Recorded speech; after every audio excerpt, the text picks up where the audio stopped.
बिस्मिल्लाहिर्रहमानिर्रहीम। Unit number 12 है और 12 के अंदर थ्योरम्स के बारे में बात होगी और आज थ्योरम नंबर फर्स्ट है और इसको थ्योरम भी कहते हैं और थ्योरम भी कह लेते हैं। तो लैंग्वेज के अंदर इतना ज़्यादा डिफरेंस नहीं पाया जाता, इस वजह से थ्योरम कह लो या थ्योरम कह लो। एनी पॉइंट कहते कोई पॉइंट है on the right bisector of a line. कहते हैं कि एक लाइन के ऊपर हमारा बाइसेक्टर है। ये मैंने ऊपर फिगर एक बनाई है लेकिन एक नए सिरे से बनाते ताकि आपको इसकी समझ आ जाए। Right bisector of A line segment, ये हमारे पास एक लाइन सेगमेंट है जिसको उर्दू के अंदर किता खत कहा जाता है, लाइन सेगमेंट। और कहते हैं कि इसके ऊपर एक लाइन राइट बाइसेक्ट कर रही है। ये हमारे पास वो लाइन है जिसका हमने नाम एल और एम रखा और ये एक पॉइंट पर बाइसेक्ट कर रही है जिसका नाम एल है। कुछ भी रख सकते हैं, ऊपर हमने सी रखा था इसलिए मैं दोबारा सी ही रख देता हूं। तो एक लाइन सेगमेंट है ए बी और उसके ऊपर एक line right bisect at a point, वो एक पॉइंट पर राइट बाइसेक्ट कर रहा है और उसका वो पॉइंट सी है। इज इक्वी डिस्टेंट, कहते हैं ये इक्वी डिस्टेंट है बिल्कुल, ये वाला पॉइंट और ये वाला पॉइंट ए से सी और सी से बी या बी से सी, ये दोनों इक्वी डिस्टेंट ही है। और हम यही चीज अब साथ साथ साबित भी करेंगे। लेकिन यहां पर हमारे पास जो any point on the right bisect of the line segment is equidistant from its end point, और इसके ये एंड वाले जो पॉइंट है उसके साथ ये इक्वी डिस्टेंस पर है, दोनों का फासला इक्वल होगा। तो मेरे पास ये दो पॉइंट तो बन गए जिसमें हमने ये एक दूसरे के परपेंडिकुलर भी है, एक ए बी है और एक एल और एम है। लेकिन अकेली इस स्टेटमेंट से आप कभी भी थ्योरम को प्रूफ नहीं कर पाएंगे। और थ्योरम को प्रूफ करने के लिए आपको इसके अंदर एक ट्रायंगल की ज़रूरत है और अगर वो ट्रायंगल नहीं है तो आपको किसी न किसी अमल से, कंस्ट्रक्शन से खुद उसको बनाना पड़ेगा। अगर आप वो बना लेंगे तो फिर आप इसको प्रूफ कर पाएंगे। अगर आपकी इसके अंदर ट्रायंगल मौजूद नहीं है तो आप थ्योरम को कंप्लीट नहीं कर पाएंगे। इसलिए यहाँ पर हमने एक पॉइंट, ये जो लाइन है उस पर हमने पॉइंट P ले लिया और P लेने के बाद ये एक कंस्ट्रक्शन, ये एक अमल है कि उस P को हमने पॉइंट ए से मिलाया और फिर हमने ये पॉइंट बी से मिलाया, तो जिससे मेरे पास ये दो ट्रायंगल्स बन गई है, एक ए सी पी और दूसरी बी सी और पी है। और इस सी पर क्योंकि ये राइट है इस वजह से ये राइट का मतलब है कि इस पर 90 का एंगल है जो ऊपर हमने शो भी किया हुआ है। तो अब हम इस स्टेटमेंट में से पहले जो गिवन है पहले वो निकालेंगे। तो जरा देखें गिवन क्या है। अ लाइन LM है, बिल्कुल हमारे पास एक लाइन LM जो उसने स्टेटमेंट में भी बताई थी। इंटरसेक्ट्स, ये इंटरसेक्ट करती है और ये नुक्ता C पर इसने इंटरसेक्ट किया हुआ है। काटती है the line segment A B, वो लाइन सेगमेंट जो कितना खत ए बी, लाइन सेगमेंट हमारे पास क्या है ए और B at the point C, और ये सी पर बाइसेक्ट कर रहा है। सच LM ये परपेंडिकुलर है ए बी पे, ये ए बी और इस पर परपेंडिकुलर क्या है एल और एम है। जिस तरह मैं अगर जमीन पे खड़ा हूं तो मैं किस शेप में हूं, मैं परपेंडिकुलर हूं, तो उसी तरह हमारे पास ये ए बी के ऊपर एल और एम खड़ा है, इसलिए वो क्या है, उसका परपेंडिकुलर है।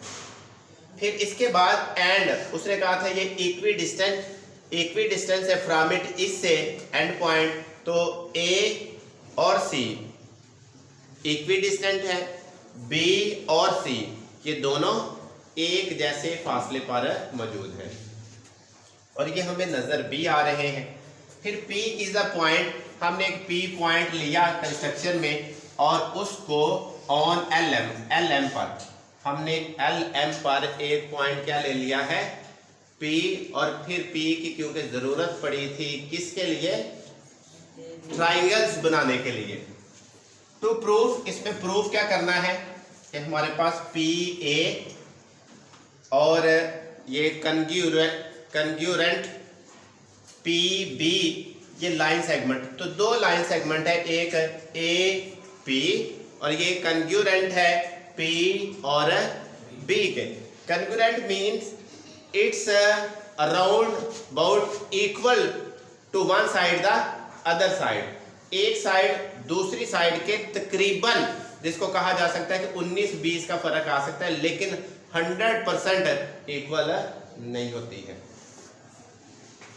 कंस्ट्रक्शन हमने की, ज्वाइन P, ये P को ज्वाइन किया पॉइंट A के साथ एंड द पॉइंट B, और B के साथ जब ज्वाइन किया तो हमारे पास टू ट्राइंगल बनी, one ACP and the other is BC और P। हमारे पास ये टू ट्राइंगल्स बन गए, और जब भी ट्राइंगल्स बनेगी तो ट्राइंगल्स के लिए 3 हमें जो वैल्यूज की जरूरत पड़ेगी।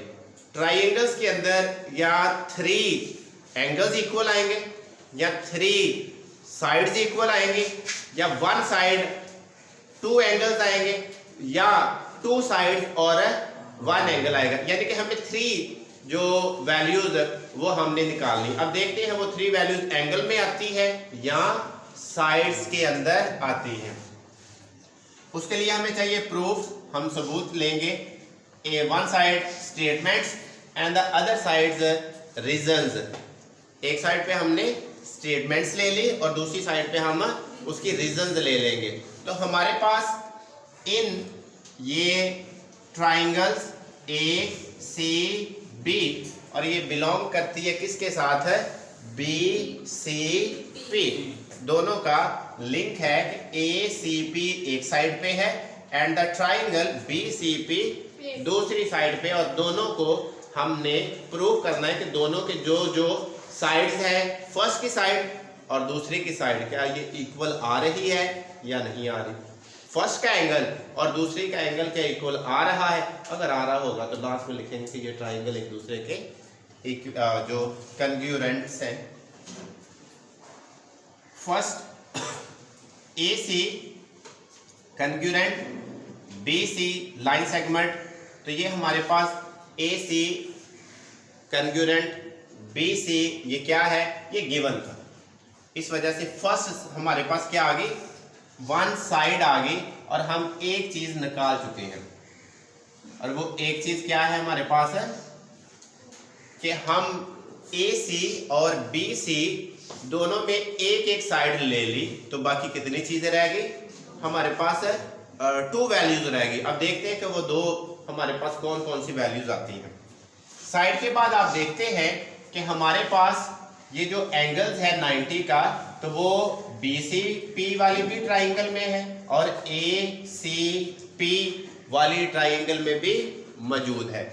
इस वजह से हम इसको लिखा angle ACP congruent angle BCP, और हम अकेला भी लिख सकते हैं कि angle C it's congruent angle C, क्योंकि दोनों का पॉइंट एक ही है। लेकिन जब हम ये लिखते हैं कि ये हमारे पास ACP, और इसका मतलब ये फर्स्ट वाली जो ट्राइंगल उसका 90 का एंगल है, और BCP से मुराद कि ये हमारे पास है दूसरी साइड का जो एंगल है 90 का, ताकि इससे कोई प्रॉब्लम ना हो। आगे स्टेटमेंट है कि राइट एंगल एट सी, और सी पर ये एंगल हमारे पास क्या है 90 का है, और इट्स इक्वल 90 डिग्री। और इससे पता चल जाएगा कि ये हमारे पास दोनों साइड में 90 एंगल। तो हमारे पास 2 वैल्यूज हमने फाइंड कर ली, पहली साइड की और दूसरी एंगल की। बारी रह गई थी तीसरी। अब तीसरी देखते क्या चीज आ रही है। दोनों ट्राइंगल के अंदर ये P और C दोनों में कॉमन है। ये एक साइड फर्स्ट ट्राइंगल का भी हिस्सा है और ये PC दूसरी ट्राइंगल का भी यही हिस्सा है। जिस तरह 2 कमरों के अंदर एक दीवार पाई जाती है, बिल्कुल उसी तरह ये एक आपकी वॉल है जो दोनों रूम्स को, एक रूम को 2 रूम्स बना रही है। तो ये कॉमन आ गया PC congruent, PC line segment, और ये हमारे पास रीजंस में क्या आ जाएगा कि ये हमारे पास कॉमन है। तो हमारे पास 3 चीज़ें, 3 जो वैल्यूज है वो कंप्लीट हो चुकी। उसमें पहली साइड, दूसरा एंगल और तीसरी फिर साइड आ गई। तो लास्ट पे हम लिखेंगे देयरफॉर ट्राइंगल ACP फर्स्ट ये कंग्रुएंट है ट्राइंगल BCP। तो S mean side, A mean angle, S mean side, और आगे पेस्टुलेट्स के उसका मुआवजा किया गया कि दोनों का उनको कंपैरिजन हमने कर लिया है। फिर उसके बाद हमें जब ये ट्राइंगल्स प्रूफ हो चुकी है तो लास्ट पे हमने उसका प्रूफ लिख देना है कि हमारी अगर ट्राइंगल्स इक्वल है तो जो उसने बात बताई है वो भी हमारे पास पूरी हो चुकी है। हैंस PA कि हमारे पास ये P से A तक जो लेंथ है और P से B तक जो लेंथ है, PA ये भी कंग्रुएंट है PB लाइन सेगमेंट के। तो corresponding sides of congruent triangles, तो ये हमारे पास है ट्राइंगल्स की क्रॉसपॉन्डिंग साइड्स है और वो भी हमारे पास कंग्रुएंट्स है कि ये भी आपके पास तकरीबन इक्वल है। तो आज का थ्योरम नंबर फर्स्ट कंप्लीट, और उम्मीद है कि आप लोगों को समझ आई होगी।